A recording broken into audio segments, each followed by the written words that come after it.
चॉकलेटी बहू। सुनीता जी की बहू की उम्र अब लगभग 37 साल की हो चुकी थी, लेकिन दिखने में अब भी वो किसी 22 साल की लड़की की तरह खूबसूरत लगती थी। सुनीता जी की बहू का नाम था अवनी। अवनी की खूबसूरती देखकर मोहल्ले की सारी औरतों को उससे जलन होती थी। 37 साल की उम्र में भी अवनी काफी चॉकलेटी लगती थी और इसकी वजह से उसका पति अनिरुद्ध काफी खुश रहता था।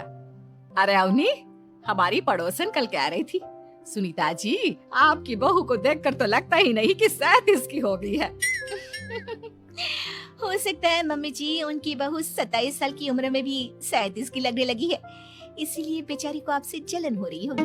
वैसे बहू, मैं किसी से कहूंगी नहीं, लेकिन एक बात तो बता, तुम्हारी इस जवानी का राज क्या है? क्या बताऊं मम्मी जी, आप तो जानती ही हैं, मेरे पापा की चॉकलेट की दुकान थी। मुझे बचपन से ही ना चॉकलेट खाने का बड़ा शौक था। और एक बात बताऊं, मैंने अपने बेडरूम में एक बड़े से बॉक्स में बहुत सारी चॉकलेट रखी हैं और रोज कम से कम 4 चॉकलेट खाती हूँ। बस इसी की वजह से मैं इतनी चॉकलेटी और खूबसूरत दिखती हूँ। अरे लेकिन मैंने तो सुना था कि ज्यादा मीठा खाने से आदमी बूढ़ा दिखने लगता है। कौन है ये लोग? ये सब कहने की बातें हैं। चॉकलेट खाने कहाँ से से तो आते इंसान हैं? मीठा मीठा बोलता है और खूबसूरत दिखता है। लेकिन आप किसी से कहना मत सासू माँ। अगले दिन जब सुनीता जी अपने पड़ोस की औरत से मिलती है तो उनकी पड़ोसन फिर से वही सवाल करती है। अरे सुनीता जी बताइए तो सही, आखिर आपकी बहू इतनी चॉकलेटी कैसे दिखती है? कल देखा था मैंने, ब्राउन कलर की साड़ी पहनकर बिल्कुल चलती फिरती चॉकलेट नजर आ रही थी। वैसे मैंने अपनी बहू से पूछा था। अब देखो, उसने ना मुझे किसी को बताने से मना किया है, लेकिन तुम मेरी सहेली हो इसलिए बता देती हूँ। अरे हाँ बताओ ना सुनीता बहन, मैं भी उसका नुस्खा अपना लूंगी और जवान दिखने लगूंगी। और मेरी बहू वो तो 27 साल की उम्र में ही बूढ़ी होने लगी है, फिर देखना अपनी बहू से भी ज्यादा खूबसूरत दिखूंगी। मेरी बहू ने बताया था कि वो भर भर के चॉकलेट खाती है, लेकिन देखो तुम किसी को बताना मत। हाँ। जवान और खूबसूरत दिखने के चक्कर में सुनीता और उसके पड़ोसन दोनों मिलकर खूब चॉकलेट खाने लगते हैं, लेकिन ये बात वो दोनों किसी को नहीं बताती। कुछ दिनों से पैर में बहुत दर्द हो रहा है। हाँ, मेरे भी पैर बहुत दुखते हैं। जब से चॉकलेट खाना शुरू किया है तब से ही ऐसा हुआ है।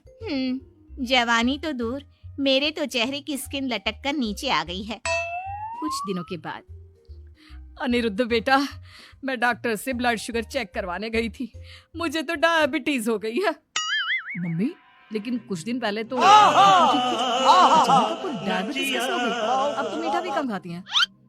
हाँ, मैं कहाँ मीठा खाती हूँ, लेकिन पता नहीं डायबिटीज कैसे हो गई। सुनीता अपने बेटे अनिरुद्ध से चॉकलेट खाने वाली बात को छुपा लेती है और अपनी पड़ोसन सहेली के पास जाती है। अरे क्या बताऊं बहन, चॉकलेट खाने के चक्कर में जवानी तो आ नहीं रही, डायबिटीज की बीमारी लग गई। हाय रे, मेरे साथ भी यही हुआ। मैं अभी डॉक्टर से शुगर चेक करवा के आई तो पता चला कि डायबिटीज आ गई है। अरे भगवान भला करे तुम्हारी बहू का, जिसने हमें चॉकलेट खाने की सलाह दी। लेकिन मेरी बहू ने कब कहा कि हमें चॉकलेट खानी चाहिए? उसने तो ये बताया था कि वो चॉकलेट खाती है। लेकिन अब हम क्या करें, हम दोनों तो जवान दिखने के चक्कर में बीमारी की चपेट में आ गए। तुम कहो तो मैं अपनी बहू से ही इसका इलाज पूछ लेती हूँ।